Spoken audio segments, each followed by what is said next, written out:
What's going on, guys? Julien back here with another video. Today, I'm here with Lucas Sacco, and we're gonna go over one of our Ironman matches from the Jib $2,000 Ironman tourney.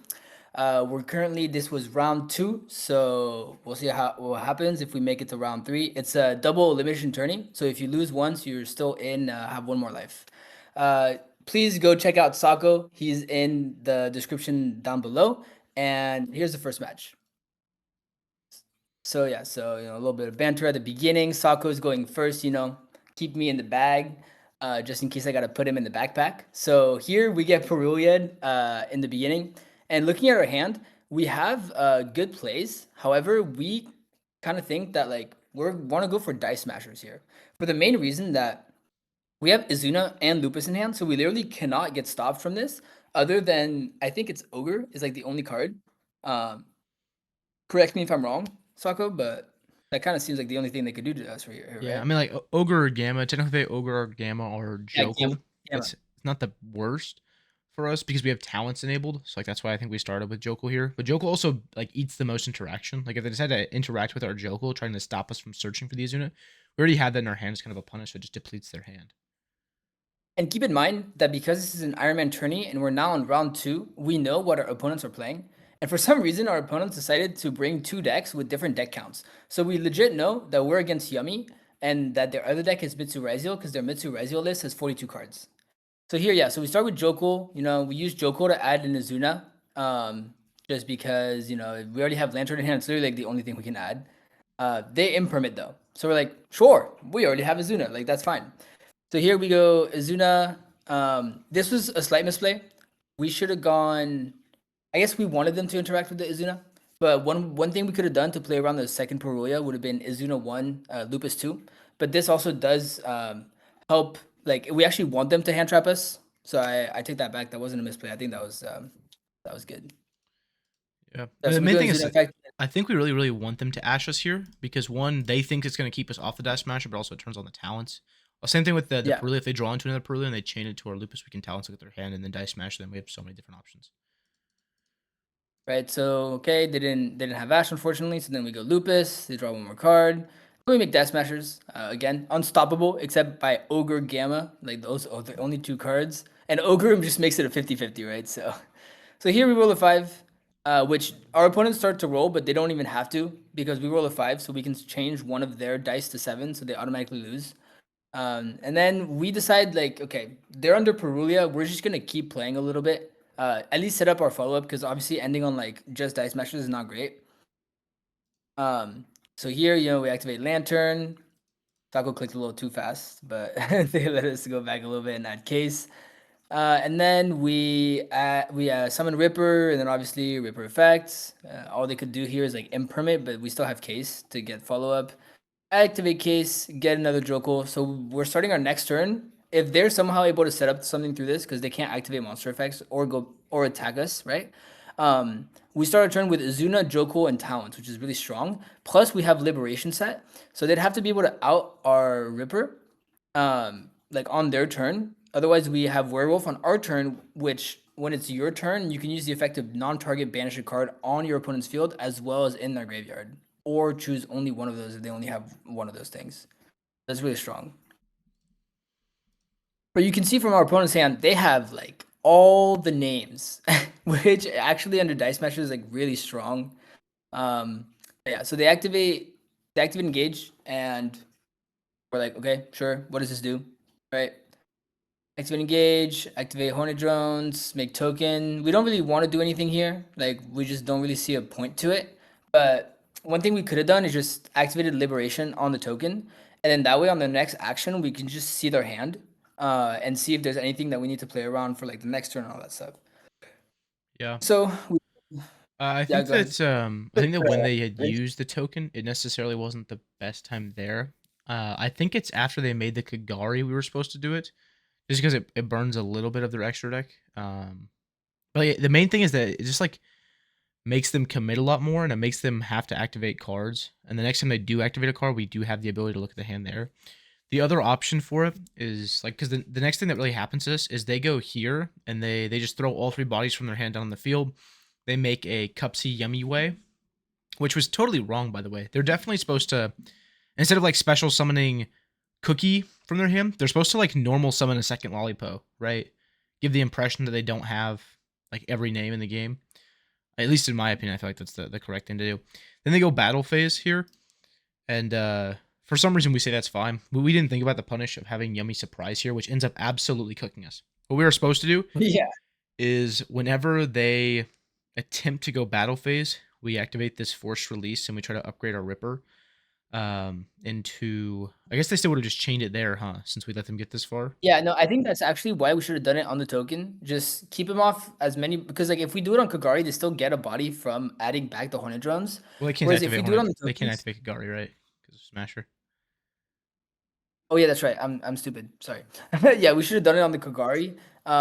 So prevent them from, or like when they summon the Kagari, pop the Kagari, make them go through their extra deck as you said, and at the same time, yeah, now this surprise like would not be safe, right? Like they'd have to use it or lose it, in chain to our werewolf, or like set it, right? And so this is like how they got to be able to play under our setup, is that they just went battle phase and they can just bounce their stuff, and X liberation is only in main phase. Mhm. Here we just showed them that they try to target the dice smashers, but they can't do that. So yeah. Yes, they ended up bouncing the forced release as well as the Ripper, which is like kind of good for us. It puts our canine names back in rotation, but at the same time, like they have so much stuff now. They can continue by linking one, doing this here, and then just passing. Unfortunately, which is very strong. And also like they don't really play into, they have droll. So if they do droll us, we'd be able to, have Izuna and Lupus live. But that would require like us to be able to play in the first place, because the second Joko hits the board, like they're gonna do something to it. So here we were thinking about like the best course of action, just how to play through this board, because it is still just the full setup. Like they were able to set up the full board, but again, that was mostly because of our misplay of not activating force release. And I guess we never really said exactly why we like held it forever. We just really wanted the werewolf to stick on our turn, because it would have two materials that's able to attack twice, and like I said before, banish. So we just thought there's no way they can out this, but we obviously like we just completely forgot about them going battle phase and surprising us. Like that was a big misplay by us. This surprise is a And yeah, surprise. That's so sad. yeah. Did I say something else? I meant surprise. That not the goo. Yeah, that is the goo. The That's not the surprise is goo. the goo. Let's look at the situation here. We had Jokul and Azuna in our hand. There's a couple different lines of play that we really talked about. Obviously, the main one is activate Jokul, special summon the Azuna from our hand. If we do that, they have the option of using Cupsy Yumiway to tag out.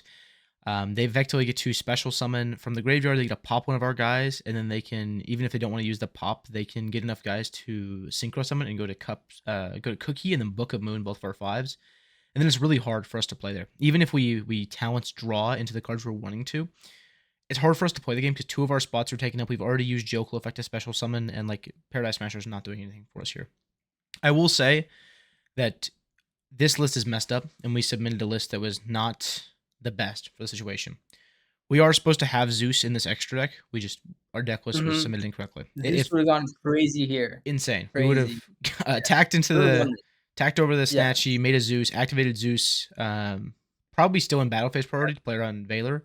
Or I guess it's never mind. It's main phase 2 when we summon the Zeus. We'd activate it with priority on summon to get rid of the Cupsy. Anything that summon back didn't matter, and then we'd probably go special Jokul with the Azuna, and then we could go back into a Ripper because we have the K9 forced release again. So we'd be able to like full combo them, and there's nothing they could do. So definitely a deck list error as to why we lost this one. It's our fault. We submitted a deck list that was incorrect. We just hadn't tested enough at that point in time when we had to put our deck list in. So I think that the best backup play is what we did. We decided to normal summon the Jokul here, not use the effect because it would give him access to use Cupsy Yummy Way, and then we can go for an SP targeting the Cupsy Yummy.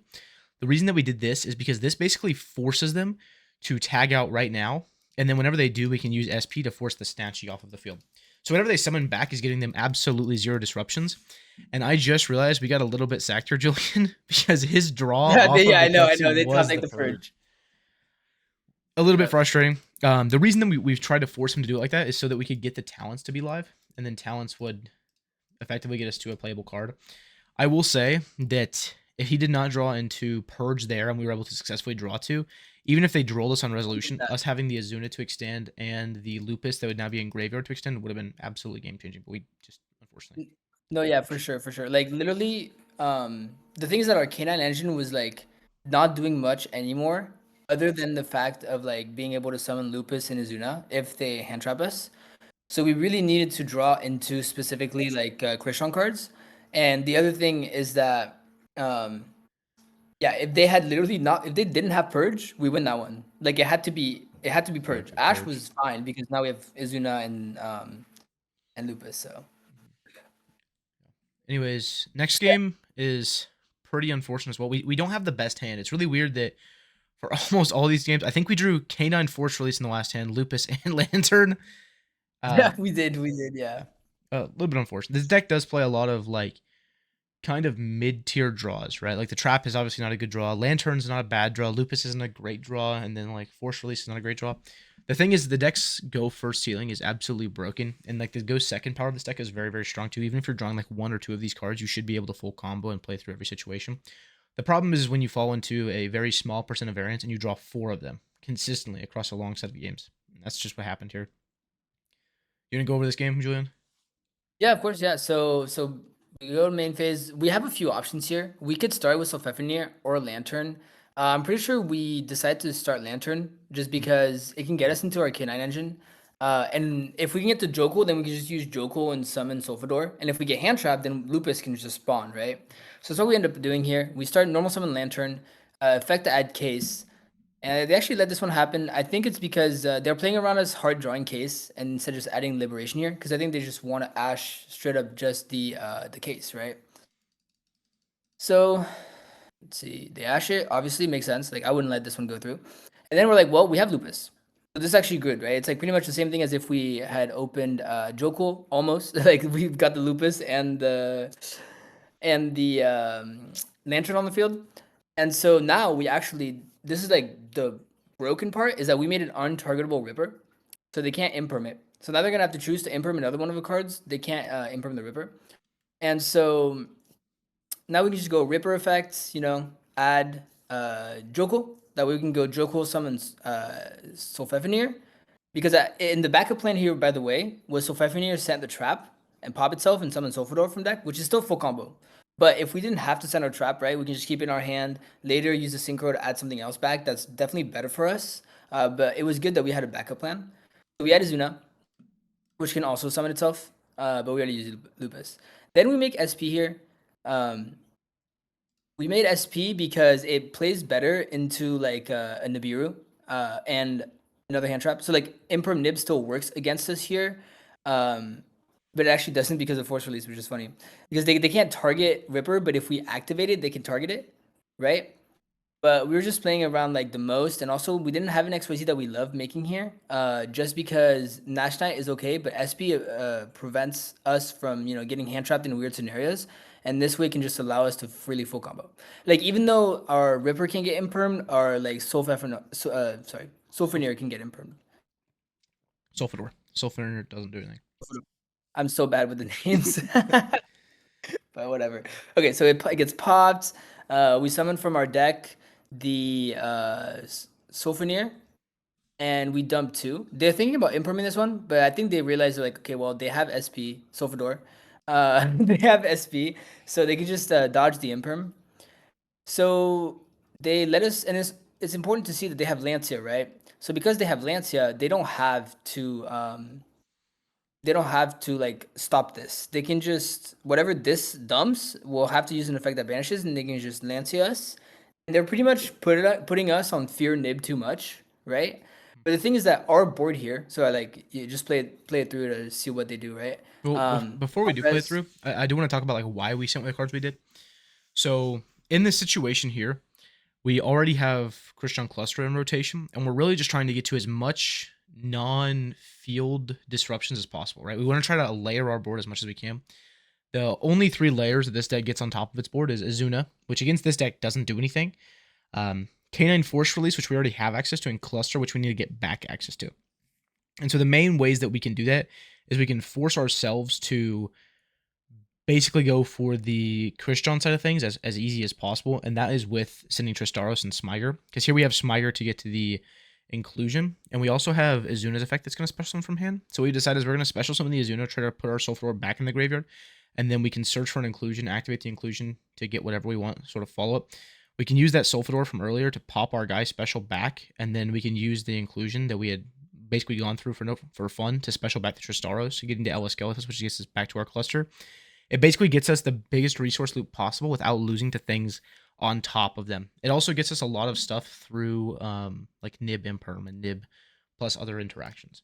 So that's why we sent those two here. Yeah, and so then they want to cut all that off, obviously. So they hit us with, after thinking for a little bit, they hit us with Lancia. And here we're thinking, right? We're like, okay, if we chain Ripper and they have Nib, that sucks. However, you have to remember that if we get Lanced here, all we do is we make one more XYZ, and that's like probably not enough. So if we get nibbed, we still get to end on SP plus like Ripper and release. So we should be okay. And depending on when they nib us, we would have access to the trap. So we'd still be in a pretty good spot. And also like sometimes like they better have it, right? If you just like imagine that your opponent has nib and they don't have it, then you're just like making your board weaker for no reason, right? As long as we're still playing safely into it. So they Imperm Ripper, but I mean we have SP, so we don't fear this at all. And we have Liberation, so we don't fear it even more. So we tag our two guys, and I'm pretty sure we start activating effects, and they. I think they'll let us finish comboing, if I remember right. Which we get to like everything here. We get the Azuna summon. We get to overlay these two. We just make a Valon for fun. We go. Yeah, we make a Valon. Yeah. Yeah. We decided to go for Valon here as opposed to Nash Knight because Nash Knight is better going into boards. If for some reason we have to make a Nash Knight on our next turn, it's better to pass back to them with X. It's another disruption and it's a board break, whereas Valon's pretty much just a prevention. Yeah. Also, the interesting thing about Valon versus Nash Knight is that Nash Knight removes a body from the field, whereas Valon books it. So this means that if your opponent has Obedience School, sometimes they might want to bait with like a normal summon. You remove the body and then they Obedience School. This forces them to Obedience School first, which I think is like pretty important in this format. So Valon literally like makes them put the body on the board, then it flips it puts it face down, and now they literally like if they have Obedience School and they were like trying to be tricky, they can't do it anymore. So it like forces them to show you like their hand pretty much. Especially when then we have like X Liberation, we'll have the trap to pop. Like we'll be able to just completely blow them out of the water, especially when they only have three cards in hand when the turn starts. Yeah. Well, one other thing that we were taking into consideration for Valon is that with us comboing this much, I think the only thing that we were really scared of losing to was like 2 engine cards and Dark Ruler. And Valon gave us like the best setup into that because if they did break our board somehow, then Valon also gets like temporarily like kind of like sequence their or make them sequence their plays differently because if they set a card first before moving the Valon gets to like auto out the set card. So just some sort of interaction layering. Doesn't really matter though. We get to the full like Christian combo. We get to Ela Skeletus, get our trap back. Ela Skeletus gets our Tristaros, and then we can stack up into infinity. So this is the like full Christian board here. This is literally the full board. And then during the end phase, we get our SP plus our K9 board back. And so we opened like a really mediocre hand. We got hit by 3 hand traps, and we still ended on our full board. The only caveat about this board is our SP got moved down to the main monster zone, so we can't activate Tristaros until we SP tag out, which is completely fine, like not an issue at all. Or when we use the K9 force release, we can also put our guy up in the EMZ, which would also open the Tristaros zone. But we have multiple ways to open the zone. They top that cookie, and they're like, "Oh, that's not enough," and they scoop. Their deck is fair, so they just instantly lost the game. Yeah. I'll let you go through game 3. Game 3 was really, really rough. They have just like the ideal my God, hand. I remember now. Oh, so sad. They had everything. They had everything. Yeah. They drew one of the hands that every deck that plays just infinite amount of non-engines, like decks like Malice, decks like Pure Ryziel, decks like Yummy, they open. It's exactly one engine card, and they have to go, please don't stop this, please, please. And then you're like, darn, I have no hand traps. And they're like, that's awesome, I've got 4 non-engine. And then you have to deal with 4 non-engine. But they start off with Obedience School. Why couldn't we have Ashboss in there? What the hell? I don't know, man. Maybe it wasn't in our deck list. Anyways, we summoned three guys here against us. Not great. They proceed to start doing their Yummy combo. They did this a little bit incorrectly. This is definitely wrong. activating the Yummy Snatchy Yeah. here to place from hand. It's a bait that almost nobody's going to fall for, because even if they imperm your Snatchy, you are going to chain Snatchy, and they can see that, and they see your field, so they're never going to do this. It basically just opens yourself up into getting like hand trapped with in a different way, whereas you could use this Snatchy later in the turn if you wanted to like hide your minion. One major problem for this deck, you will see it not in this game, but in the next game, is your minion getting removed and then you having to play like a crazy grind game where you have no access to a monster that has more than 1600 attack points. And so if you play this correctly, you can use minion throughout your whole combo, use minion to revive. You can even do this cool play, which is like Chainlink 1 minion targeting Cupsy to revive Chainlink 2 Snatchy. And you can go Chainlink 1 Cupsy Yummy Way or Cupsy regular, and then Chainlink 2 Cupsy Yummy Way or Cupsy regular, however you want to sequence the chain, to basically get 3 adds in one like Chainlink resolution. That way, if they have droll, they droll you after you add 3 cards. So definitely that's And the then way to do it. you're not planning on adding for the rest of your turn, so you're like, okay, nice draw. Yeah, you literally don't care at all. But if you do that, then after you're done with like your combo, when you summon back your Snatchy with another body, or you make a new Snatchy, you can place the other field spell, the Akroki, over your minion. Then you can use minion to shuffle itself back into the deck. That way you're safe from SP. That way they can't try to like out it there. But they proceed to do the combo a little bit incorrectly, trying to bait. They're new cards. You can't expect everybody to be perfect yet. Yeah, this is also wrong. Like you're supposed to make the synchro 2 before you summon back. Because you're beyond summon 5. If you get nipped right there, you have to use surprise to extend. Whereas normally you'd only have to use the names that you add to your hand with Cupsy Yummy Way to extend. Yeah, a lot of the time you don't even have to use a minion in these combos. I like to do it because it gets your Cupsy access as fast as possible, but I also do the thing that plays around droll the best. Anyways, they basically end here. They have the Cupsy that they revived from the graveyard with minions. This isn't going to get destroyed by Obedience School. They have put all of their names in the graveyard. We know they have one cookie in their hand because they searched it off of this Cupsy. And then they have one unknown here. And we know one of these set cards is Surprise. They pass turn. We draw into Imperm. By the way, I don't know what's up with our opponents that not full comboing us, but this is definitely incorrect. They could have just made Lollipo, summon 2 back, make another link, and just have an extra synchro monster on their board. And they were like, you know what? I don't want to do that. Yeah. Another thing is if they play Starham, like the extra cookie in their hand's not doing anything at all. If you play Starham, you can basically end with a level 3 monster and a level 1 tutor monster on your field. So the very first thing they do in the main phase, you just go activate Snatchy and you just make a Herald. Instead of having to wait and do a bunch of different interactions to have a chance of getting to Herald late into the turn, you can just start with it basically. Even though you're beast locked, you just make it at the start of their main phase. Anyways, we draw into Imperm. A couple different things here. The way that we are breaking this down is we see that they only have 2 ways of synchro summoning, right? It's this Snatchy right here on the field and the Snatchy that they have in their graveyard, which they're eventually going to get to by tagging out. I will say, I don't know if it was correct to do what we did in hindsight. Totally hindsight thing. But we decided to imperm this Snatchy here, and then we're just going to use the droplet later in the turn to hit the other copy of Snatchy to stop them from synchroing. I think there is a possibility that we just held the imperm and we just used the droplet to literally just send 3 of a type. So they can't change anything? They can't change anything. That may have been the correct thing to do. It does involve us sending 1 more card technically because we have to send a monster, a spell, and a trap in order to get it to blank everything. But we'd have the trap with imperm. But we decided to go ahead and try to stop this Snatchy here and then use the droplet on the other one later. We know about Tristaros after negating the Snatchy. Activate Inclusion, use that to try to search. They think forever. We add Sulfonir. The reason we add Sulfonir here is because technically this gets us more lines of play because it goes Sulfonir, pitch Thistfern, summon Sulfonir, pop itself, effective Sulfonir, summon Sulfador, Sulfador dump 2. And then we'll have Thistfern add back, Inclusion banish, and we'll have the Smygre Engraver. So that gets us the most line of play. It also gets us the most cards in our hand. And without machine lock. Yeah, with no machine lock. So that's like the way that we think we're going to sequence this here. We activate the Soulfafnir, discard the Thistfern, they do nothing. Pop our Soulfafnir, use the effect 2 special from deck. For some reason, they decided to tag out now, which doesn't really do much. We think for a while, we decided it's not best to use the Tristaros yet. We special out the Sulfador, we activate the Sulfador effect, and then they go chain 1 Snatchy. Chain 1 Sulfador, chain 2 Snatchy, chain 3 Tristaros. They were doing this effective place here, which we don't really care about.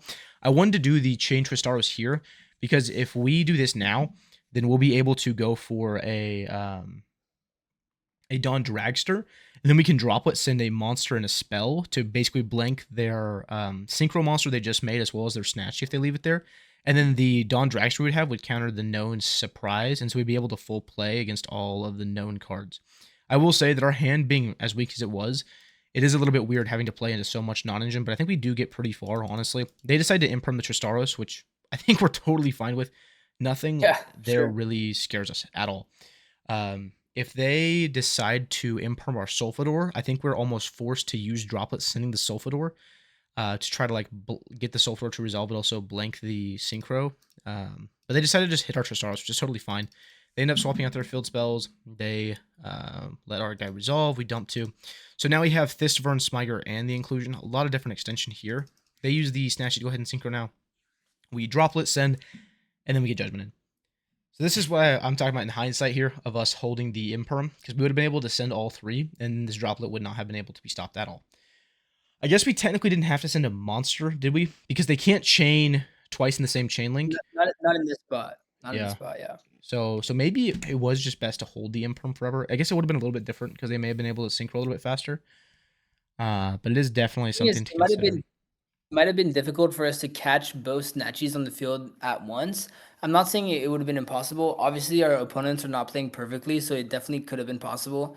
I think that we said it in call when we were playing this one. We're like, well, if they had judgment, it's over, right? So we kind of like accepted the loss of judgment in the way that we played it. And like looking back in hindsight, obviously, if they like when they had it, we're like, that play sucked, right?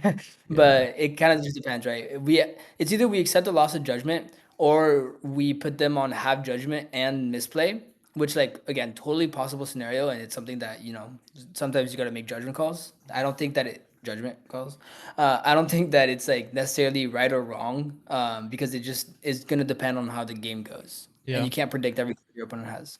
The one thing as well is like even if we drop us in a trap in that situation, they can't judgment our droplet. They still have judgment. Like they're Yeah, going to yeah, they judgment still have judgment. Yeah, something. it's yeah. So I don't really know if what we did was correct or if what was actually the correct line here, but it definitely felt like it was nearly impossible to break with the judgment there.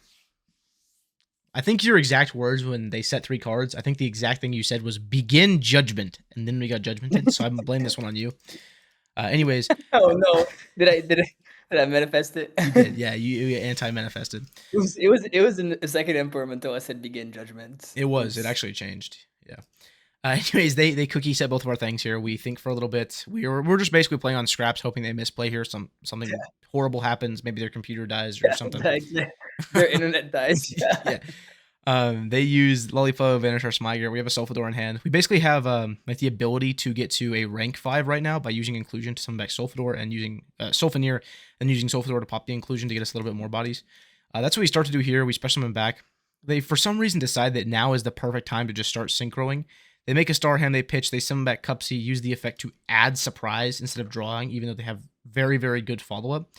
And they use the effect again just to synchro summon into a Herald, which then we can just declare battle phase and then attack into it. I don't know why they did this play, but they did do it. And they go surprise to put both of our cards back. Then they chain Snatchy. There's just no reason for us to continue playing here. That's the end of match 1. I think really what cost us to lose that game, that match, was one, incorrect deck list. We definitely should have had Zeus game 1. That would have made it probably the easiest game ever. Infinitely easier, yeah. The second thing was maybe the droplet, but also like our hands were not good. All of the 3 games we had technically bad hands. Is how I'd classify them. And so I think we can just chalk that up to a little bit of untilting in our favor variance, as well as having an incorrect deck list. Let's look at the second match. Yeah, and also like it's crazy because like you see both sides, right? But like from the last Ironman we posted, we had the nuttiest hands of all times, but now we got worse hands, and like we're still relatively new to the deck, right? We're not playing perfectly, like by no mean, and so obviously when we get those worse hands, it's gonna take more effort from us. But at least I do think that we're learning a lot from these games, and that we're getting better with every match, which is really important. Right. Another thing I'd like to mention here is that the deck list submission for this was due before the set was actually out, right? Wasn't this like Wednesday or Thursday? Like Yeah, it last was like Thursday night. Yeah. Yeah, so like before the set was like actually out and we were even playing with the cards, like we had to turn in the deck list for something that we basically had very, very, very minimal testing in. I think the deck list we had was not terrible at all. I think there's definitely some improvements that could be made to it, like major improvements, Zeus being the biggest one. Um, Julian, I like this deck a lot. Let's play this one. Sure, Sacco, let's do it. And dude, then no Zeus. Oh no, begin no dude, Zeus. begin winning. That's facts. Okay, starting off here. I think that we lost this dial. I I want to think say that I had to put you in the backpack because again you lost the first match, so I had to do a little. again. I didn't lose the first I'm match kidding. last time. Right, you're right. My bad. But this time I Yeah. had to do a little. Okay. Uh, one thing that I did want to say here, I'm gonna leak the Gujo in. You ready? Oh Rock, no. paper, scissors. We spin a wheel every single time, and that wheel is always correct Wheel. every single time. And I'll tell It you doesn't mean why. that we win every time. It It means doesn't. that it knows It every knows. time. It does.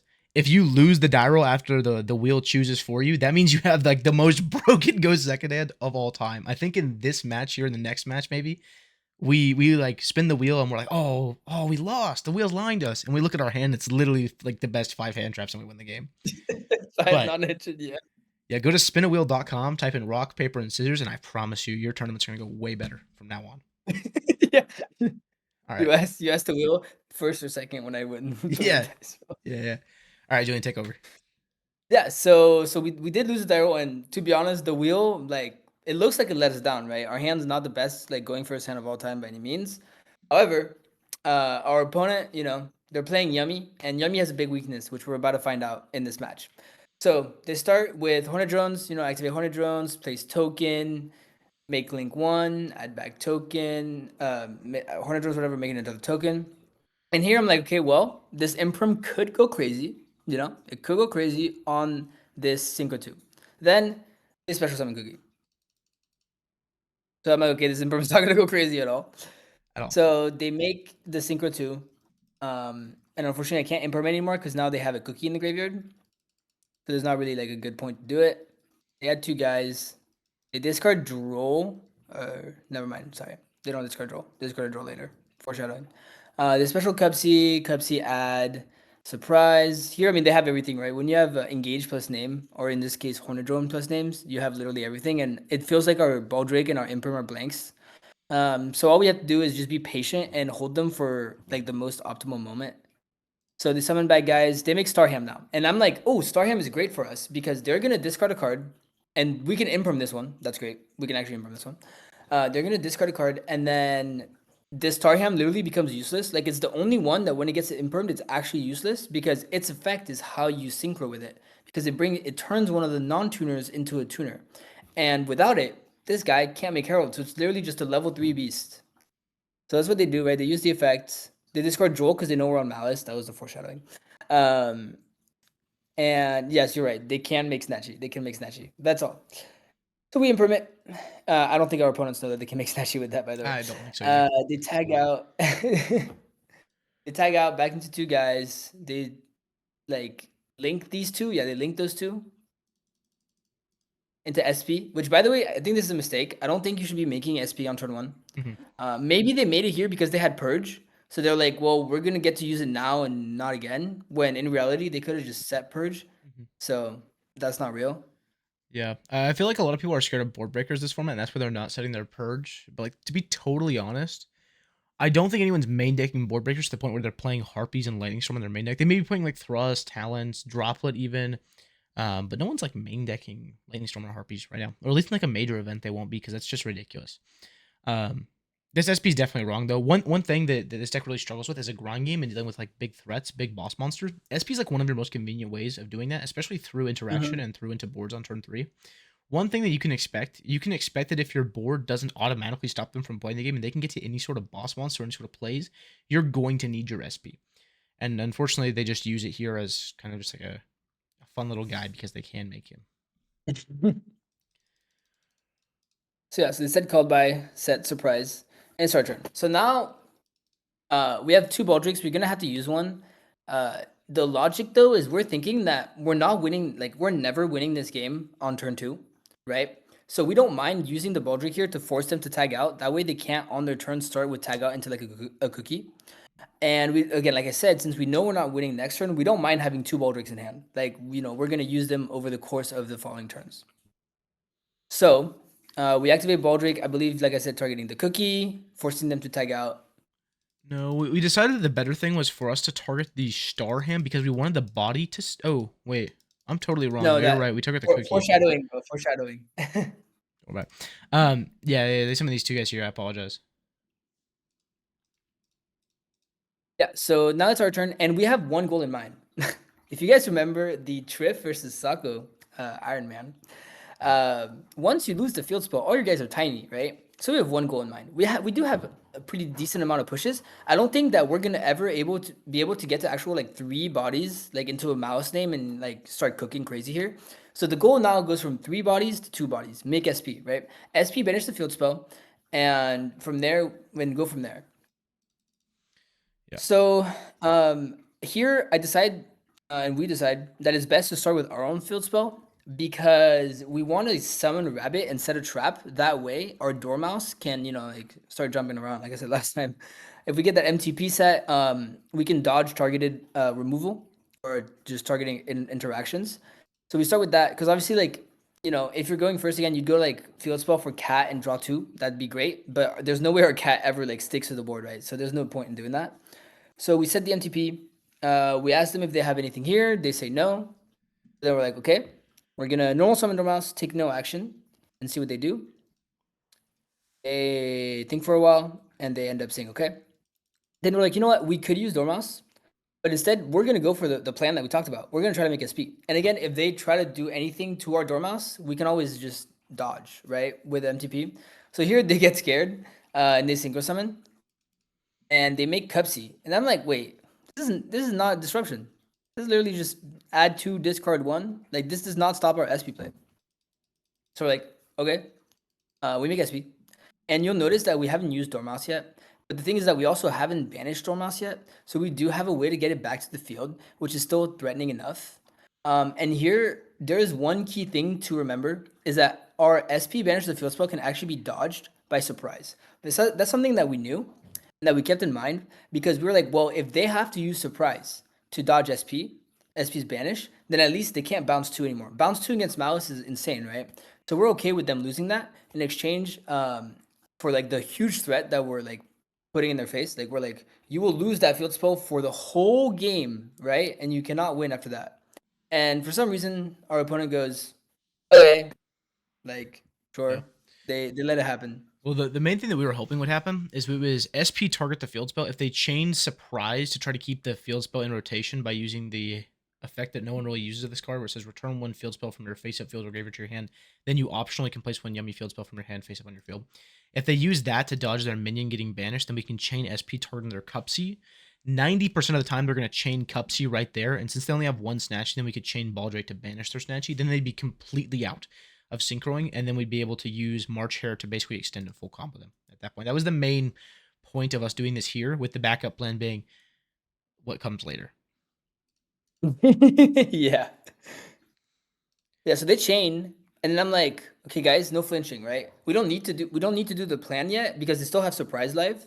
So we don't want to chain Baldrake because they also know about the Baldrake. So you have to remember, like, they can fully play around it by just thinking about it. But they let us banish their field spell, and I'm like, wait a minute. Like low key, we like this Baldrake guy is kind of big. Like how are they beating it? They've already gone through SP, right? So they go to pop our SP.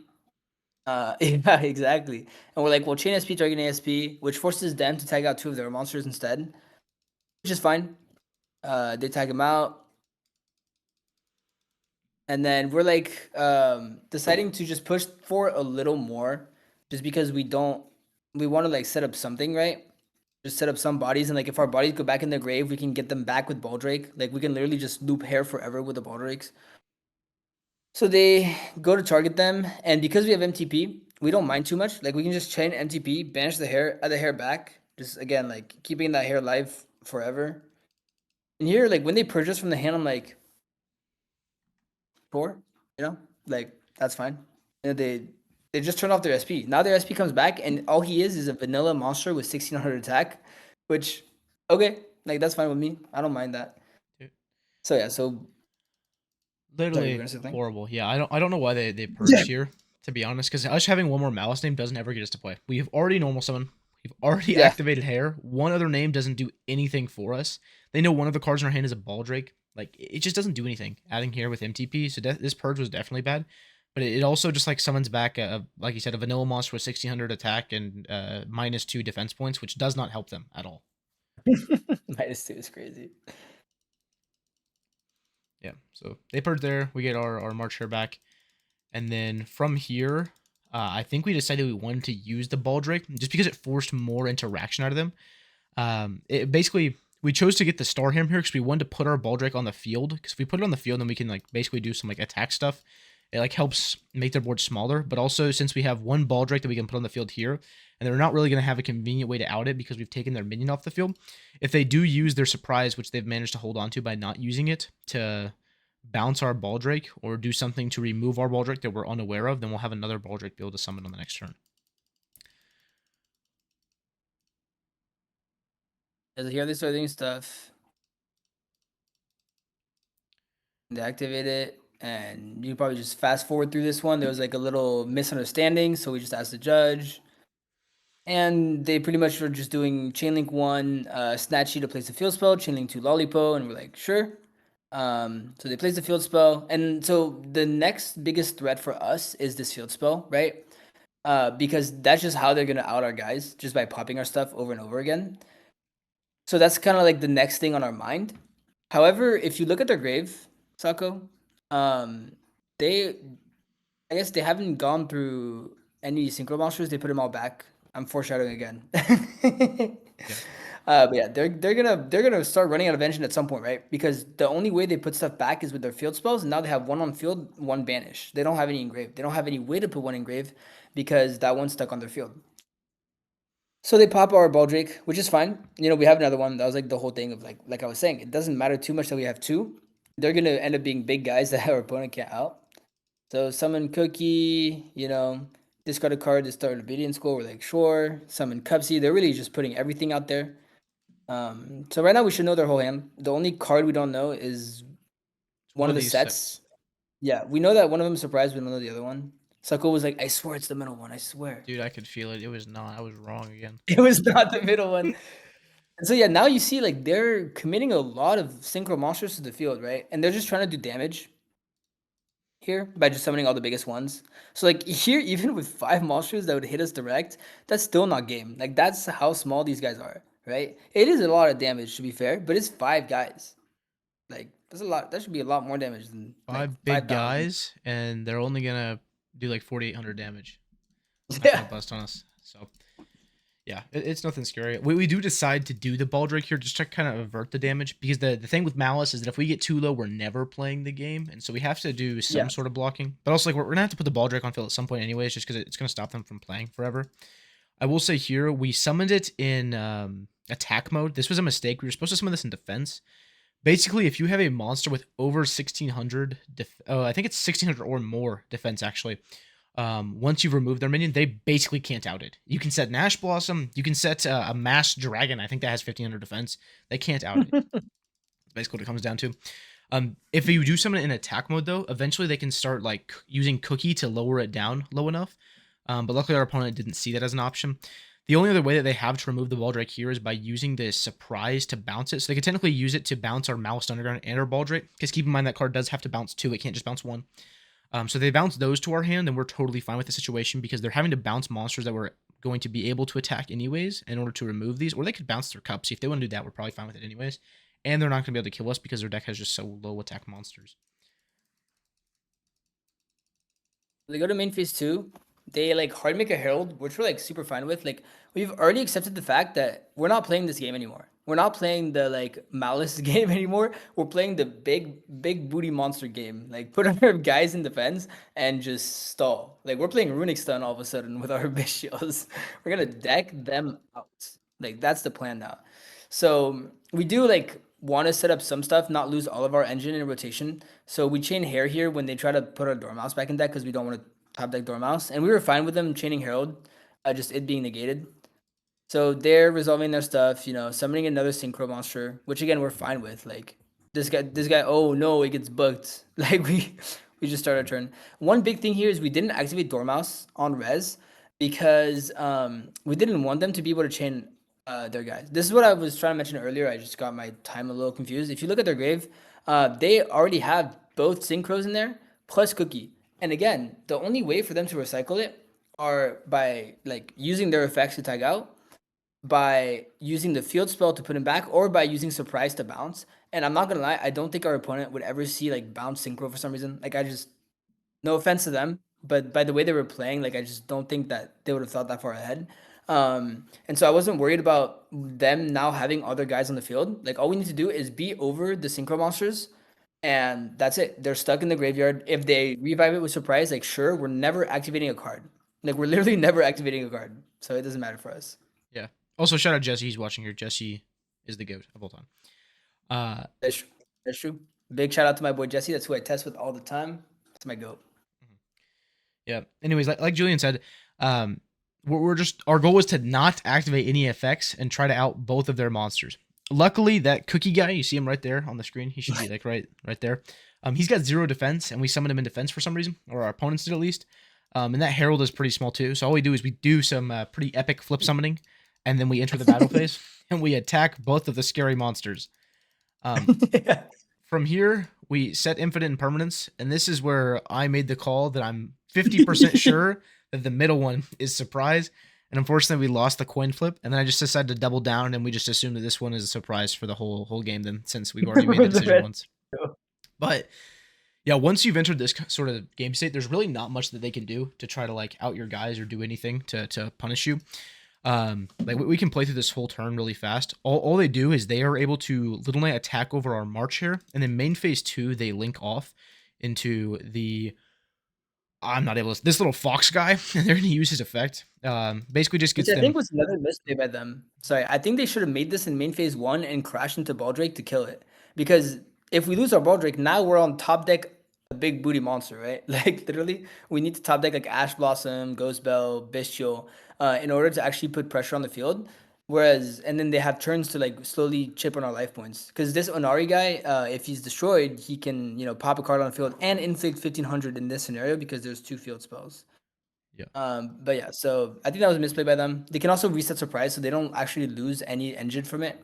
But because they're trying to reset surprise, I imperm it. Like I don't want to let them do that because I know they only have 1 surprise right now, right? And I don't want them to get more surprises in rotation. So then we draw into a White Rabbit, and like technically we could try playing the game. We could normal this White Rabbit, use the guys go into like a Lizard Rose, banish, March Hare, back March Hare, banish, right? Give it a bunch of bodies, right? But we know the goo. We know the secret goo for beating this deck. If you guys haven't seen it, there's a video on my channel. You guys can go check it out. It should be posted around the same time as this one on Julian's. That basically breaks down how this interaction works. But we're going to change our Baldrake to defense mode, and we've won the game now. We have officially won the game. We can celebrate. Here we start talking. Big thing is, yeah, the big thing is that the second we start playing the game, their whole engine is turned back on because they have surprise, bring back synchro, tag out, tag out, tag out, tag out. But their engine is relying on us taking actions when, first of all, if you look at the number of cards in each player's decks, we have less cards than them. Or we have more cards than them. They have less cards than us. So if we just play a stall strategy here, we literally cannot lose. And they have to make the first initiative to breaking our thing. And by putting in defense, we play around 2 things. We play around Cookie, lowering attack permanently. And we play around Onari crashing because they can't do that anymore. Yeah, one thing I did want to mention is they do actually find a way to not lose the infinite Tsukiyomi deck out, which is just finding a way to infinitely cycle their cards, which technically they can do. It's not the best to do it, and they lose any sort of interaction as soon as they do. The main thing here is that we're going to get to a point where we just have infinite like Malice cards, and if I have 4 Malice cards and like 2 Bestials, I'm breaking any board in the game, especially when the board is only non-engine cards, Yeah, we're just gonna fast forward through these next few turns because there's literally like it's a nothing game for here. Like we set more big booty monsters. Like yeah, bang, okay, minus 200. Okay, draw field spell, draw Ghost Bell, new set boss Ghost monster, Bell, draw backup. yeah, new boss monster set. They just can't have these. Fake boss monster. Here we try to bluff him. We try to bluff him, and they didn't fall for it. But like surely they attacked it twice. But yeah, oh, we and should go over this this is what here. they did, right? Yeah, they used the Yeah. hidden effect of Yummy Surprise, not the hidden effect, the one that really gets used to just add back their field spell during the end phase. The reason they did that is because it put them to 7 cards in hand, and then they had to discard for hand size, which lets them put their Akroki in the graveyard at this point in time. The only problem is that it took them a while to get to hand size to where they'd be able to facilitate doing that. And by that point, if you couldn't tell, we have those 4 Malice cards I was wanting, as well as we have our 3 strongest boss monsters on the field in defense mode right now. Yeah, we start our turn with 3 bodies, which is so insane for Malice. And so now the game plan for us is simple. It's to banish the Akroki, and it's over. If that card gets banished, like they didn't have no field spells, they have no recursion, they cannot put their cards back in their deck. They also use, if you look at the back row, like I'm pretty sure they don't have surprise anymore, like they used it. So they have no way to reoccur their engine other than Akroki putting cards back to the bottom of the deck. Like that's it. So as long as we have that, the game's over. So that's the game plan here. We start with activate field spell using mirror to have a hare in hand, and also add like a cat or a dormouse, like a better normal summon. And they go for call by. So we're like, well, we might as well use our bishop, excuse me, because it prevents our hare from getting called by, obviously, and also we just have it's like adding another bishop to the hand, right? We traded our bishop for another bishop and got a body on board, super worth it. So here we make lizard because we have the rabbit in the grave. I will say, I think We this was just want a to get mistake when we make Wizard here. We were yeah, talking about different ways that we could get different attributes in rotation, and it's definitely my fault for miscommunicating this. But we were supposed to make Lizard without using our Malice name. That way, we didn't have to remove our Malice name from the field, just in case they like did something weird that kind of stopped us from getting White Rabbit in play here, like some sort of like random removal of Lizard. But it ends up not punishing us. They let our Lizard go through. We're able to minus something down, get our rabbits in rotation. They just scoop right there. The original game plan with trying to play the game there was not to beat our opponents, because one major thing in the game of Yu-Gi-Oh! Is mentality. If you can force your opponent to physically deck out in game 1 by outplaying them, they almost instantly lose the match. Even if they win the next 2 games, they still feel horrible. So our game plan was to make Whitebinder. Whitebinder set up a trap, so if they did have some way of stopping our Whitebinder, we could dodge it. And then use access code to banish, pop something, summon back Binder, banish their other field spell from their graveyard so they couldn't stop themselves from getting decked out, and then just make access code banish itself so that we could do anything like that. Or make SP banish itself. Basically, we wanted to have our Baldrake and our Ash Blossom back on the field in defense mode, because those are our coolest boss monsters. yeah. Anyways, they scoop there. Next game, it's pretty interesting of a game, honestly. They start off with Engage. Luckily, we have Fuwalos, and it does not get stopped. So they go activate Hornet Drones. Of course, we activate our Fuwalos here. They decide to normal summon Cupsy, use Cupsy to go ahead and add. They get access to their surprise, and then they link 1, giving us 1 more draw here, and they use the effect of Snatchy. Once again, this is a misplay. You shouldn't be activating Snatchy, really, if you already have the minion in your hand. Just plays into more things for absolutely no reason. They end up placing the minion, and then they use the token and the Snatchy to synchro into Cupsy Yummy Way, and we draw into Impulse. And because of that, we've decided that the smartest course of action is we're going to Ash Blossom their Cupsy. It's going to hold them off of all the other names here. If they tag out the Cupsy, we can Impulse it, which is going to give us like a lot of different lines into their board, because we don't really have to play across any engine disruptions that we can see, at least, right? Because we know 1 card in their hand is Surprise, which doesn't do anything if it's only reviving one of these guys. And then we're assuming they have 2 more non-engine. What ends up happening here is we do Ash their Cupsy, and then they proceed to not interact with us, and they just set a card. Because we do have so many Malice names right here, and we have specifically White Rabbit, we go March Hare, banish the White Rabbit, and they use the Cupsy to tag out here, which causes us to Impulse. Really funny, but we're going to do our Malice combo here. We're going to set a card. We're basically going to combo more than they did on their own turn. But because of that interaction, it does open them up to using Obedience School now. I will say, we thought about this before we interacted, because it does leave them having an empty field. But if you look at the bottom of our graveyard here, we've got a Fuwalos already going. And so if they Obedience Schools, I mean, we're still drawing like at least 2 more cards just for them to get to a half board. So that's what they do. They Obedience School. And starting our turn with 2 bodies, which is insane in Malice. So anyways, we have 2 Malice monsters, so whatever they do, like, shouldn't be able to stop us from comboing on our turn.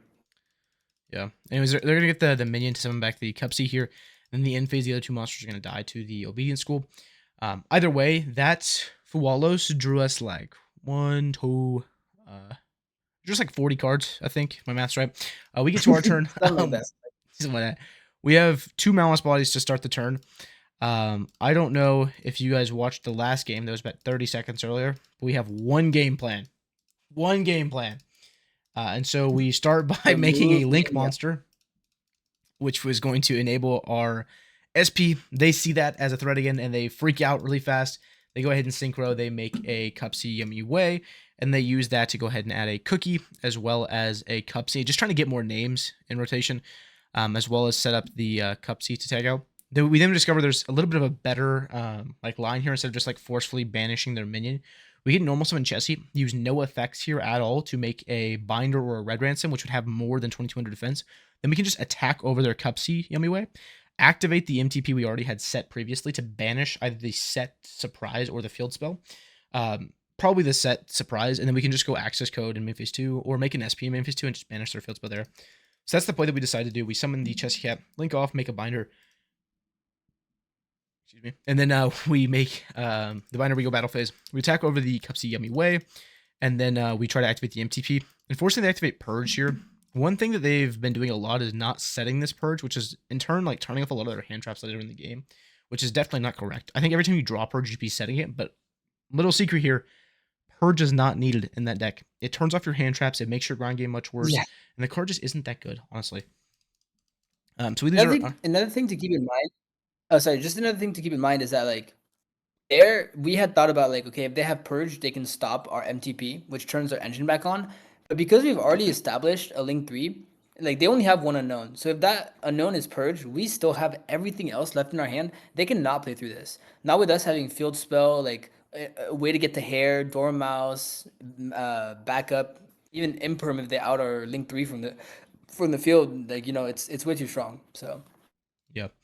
Just enough they can really do. They use that. They go ahead and bring back their cups yummy way, which we don't really care too much about. We use our underground to banish the mirror, and they use the effect to tag out now for some reason. They go ahead and special back 2 names. We get our March Hare in our hand, and then we get the effect of Chessie get to special back. Here they just choose to activate the effect of Snatchy. I don't know if maybe they think their cards miss timing, but they were choosing not to activate a lot of their trigger effects a lot for some reason. They get their other field spell in rotation. And here we discovered a new win condition. They're not just banishing their minion, we can banish both of their field spells. Especially for Malice, one major thing you can do is making access code to pop their new field spell, and then whenever you bring back the binder because you haven't used the banish effect yet, you can just clear out both the field spells at one time. So that's become our new mission here, and then we wanted to set up a cool monster in defense mode, but they decided to play the game for some reason. They use Snatchy here, went ahead and synchroed. They made a Lollipo, and they get the Chain Link 2 of a Croaky, and they blow up our Chessie Cat. Nothing we care about too much. We activate the effect of backup here to special summon. Get the backup to go ahead and add. They chain the Lollipo. They just keep summoning back guys. We get our Wizard to our hand because Wizard is a great extender. Go ahead and pitch the Dormouse, and then they get the effect of Cupsy to go ahead and draw. They choose not to draw for some reason and add Yummy Surprise, even though if you look at what's known and you understand what's happening against you, there is nothing that your field can do to stop the sheer amount of advantage and pushes that this deck has. So you're definitely supposed to draw and just hope you draw into a non-engine card that's going to help you here. Anyways, they decide not to. They search for a Yummy Surprise, and then from here we go ahead and link off the backup, link off the binder, we make an access code, and then they can't really do much. They use the effect of Synchro Summon, but none of the Synchros they make here are really affecting what we can do. They go to a Cupsy. They've already used the Cupsy effect, though. We have a little discussion about how they already used it, and then they realize that it doesn't even matter what Synchro monster they summon here. We just use access code to banish the binder, pop their field spell, special back binder, clear their graveyard, get a draw, reset everything. We have Wizard to extend. We just get to the full board here. We banish literally probably everything. I mean, we can clear both of their Yummy Snatchies probably, or it's one on this turn, both the field spells. We're going to clear a Yummy Snatchy on their turn, as well as 2 cookies that they have in their graveyard. We're going to banish this Cupsy from field for fun with Cryptor. And then we're also going to end on just like the normal Malice, like full board and clear everything they have. Nothing they have is ever going to break that board with just the 2 cards they have in their hand. So they go ahead and scoop. Going over to the next game here, I'll let Julien take over. Yeah, so again, you know, as you guys saw from the last replay, I'm putting Sacco in the backpack, so I got to keep it going because I got to advance us to the next round. So here we are. Now our opponents are on Mitsu Raziel. We lose a die roll again. And as we said, first of all, we know it's Mitsu Raziel from, you know, their previous round that they played because you have to post the replays. And we spun the wheel and we're like, okay, we got to win this one. Like this deck, it plays star, cross. It can be really hard for us to hand trap. The wheel loses us the roll, right? However, look at our hand. We're like, oh, the wheel knows, bro. The wheel knows. The wheel knows. So yeah, so we open Nib, Baldrake, Druisworm, Imperm Impulse, which honestly looks good at first, but against Mitsu Reziel, that can be like a really bad hand. Because they start ice and we have to imperm that, otherwise they'll get to star, get to cross. If we imperm star, then they get duo, they still get cross. And they have the extender as the form of 7 Tachyon. So, they add X, put back Fua because they don't need it. And here I'm like, oh, this is not looking great, right? They can actually just like combo us safely through Nib. And the game plan here, right, without knowing what's going to happen next specifically, is that we're going to need both the Bestials to kind of like force them to play into Nibiru. Like we're going to have to force them to negate the Bestials because of Baldric Sandruis is so strong. So they continue, summon X Ryzeal by dumping Duo, X search Sword. Again, nothing we can do here. Make Duo, effect to attach, effect to search. They detach two, search node, and here they're thinking for a little bit, and I'm really hoping they search star, because star would make them play into Nib. But they don't do that, so I'm like, that's kind of tough. So they activate cross, special sword, and here they get super greedy. So instead of adding ice, which they can like pitch a card from their hand to special summon, like a Droll, right? They know we're playing Malice. Like they don't need that Droll. That Droll is not going to accomplish much. They decide to summon Star by detaching from Duo, which plays into Nib crazy, right? So here I'm like, well, Nibiru, right? They have known plus 2 unknowns. There's no way those 2 unknowns play through Impulse, Baldrake, Druis when Impulse is super Impulse, so it just kills the node. And then we have Baldrake, Druis. So we Nib here. They actually used the effective place, which surprised us. Right, they placed the trap, which doesn't do anything if you don't have any XYZs. So if we can prevent that from happening, we're golden. This is Mitsurugi Rise. I want to say that again. We know they're playing Mitsurugi Rise. Yeah, we know it's Mitsurugi Raizio, yeah. Why is this card And in the they're playing deck? Plasma. They're playing Yeah, I don't Plasma know, Hole. man. We know they're playing That might be Aramasa. the goo. They're That playing might be the Star goo. Ryzeal. It's not the goo. That is not the goo. The goo is that they got a big old rock token. That's the goo. Yeah. In attack, because we have no engine. Like, literally, the game plan here is Dark, Crash, Bestial, Win. Like, it's so good, right? We literally have no engine and we can win this just purely because our non-engine can get us into our engine with Dark. So they draw into Fuelos, which funny enough is the card they put back, and after searching a bunch, they got back to it. And we impulse this. We have to. Otherwise, they get to like start comboing us, and they pass. So now we want to start our turn with 2 bodies rather than 1, because otherwise Dark would be our second summon rather than our first, and just to play through Nib if they have it, be a little bit better. The reason that So we we did draw for turn. Baldrake here as opposed to the Druis from in our hand is because Baldrake's a duplicate name in our deck, and so if we top deck another Baldrake, we'd prefer to have it live, as opposed to Yeah. using Druis Worm on their end phase instead of just having 2 Baldrakes together have different names. Yeah, for sure. So we draw Fuelos, which like whatever, not a great draw. But honestly, I can't think of like any 2 cards that could beat us here. Because we have the ability to go Dark Crash, which can be ashed because it's in the damage step. Add Dormouse. I misclicked here, try to send it to the graveyard. Yeah, add Dormouse, and then go main phase 2 and just start full comboing. You can see they have Ash Droll, but that's not going to stop us. Dormouse, Rabbit, and here we're trying to think of the line, but they scoop. But I think that the line was make Wicked, because that plays through any 2 hand traps. You make Wicked, you use Jerusalem, target the Dormouse to banish it. Then you summon the Jerusalem in the Wicked zone, and you can go Chainlink 1 Wicked, Chainlink 2 Dormouse, so you cannot get ashed, right? And that beats like the best hand trap combination there, which would have been Nib Ash. But because we can play around Ash, it just doesn't beat us anymore. Doesn't at all. And then for this last game here, it's a pretty fast game, honestly, so I'll just rush through it really fast. They start off by setting the judgment, and they misclick and send the imperm to the graveyard.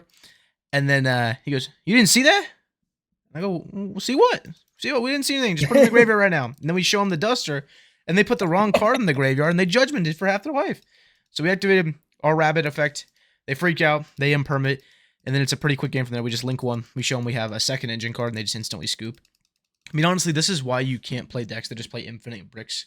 Because even if your deck is absolutely insane, if it's insane going first, it's only insane if you draw your starters. Because if you don't draw your starters, you're drawing your bricks, right? Node, Murakumo, Star Ryzeal, Cross, Aramasa. I mean, Aramasa's not even like a brick. It's basically a combo, but it's still bad, you know? Saji, Yeah, there's like yeah, it's still good. 1,000 bricks in these decks, and this is why this deck just doesn't succeed anymore. Is because it gets variance out later in tournaments. But that's gonna be There pretty was so much it. much, so much foreshadowing this video, bro. At Too some much point, foreshadowing. I foreshadowed. Then last game, you were like, they play so many breaks," and then game two, they break. Weird. Who'd guess? Anyways, that is pretty much it for the replays. We have succeeded in round 2. We're going to the next round now. How many rounds is this? Is it like 4 rounds and then there's like a loser's bracket we have to play against? Yeah, I think it's 4 rounds. It's like 5 rounds total because Okay, in the last round, in the like finals, you play the winner of the losers finals. So yeah, gotcha. yeah. So wish us luck on the rest. Not that we need it. I mean, like Sacco might need it, but after that, I put him in the backpack. Like I keep saying, You're going first next time. I'm always in carrying the through. back. No, no, no, no. I got it, bro. I'll let you play out a little bit. Like I always do. So yeah, so that's it. That's gonna be it for the video. Please go check out Sacco's YouTube if somehow you're subscribed to me but not to him. And I'll see you guys next time. Bye bye. Thanks. Bye.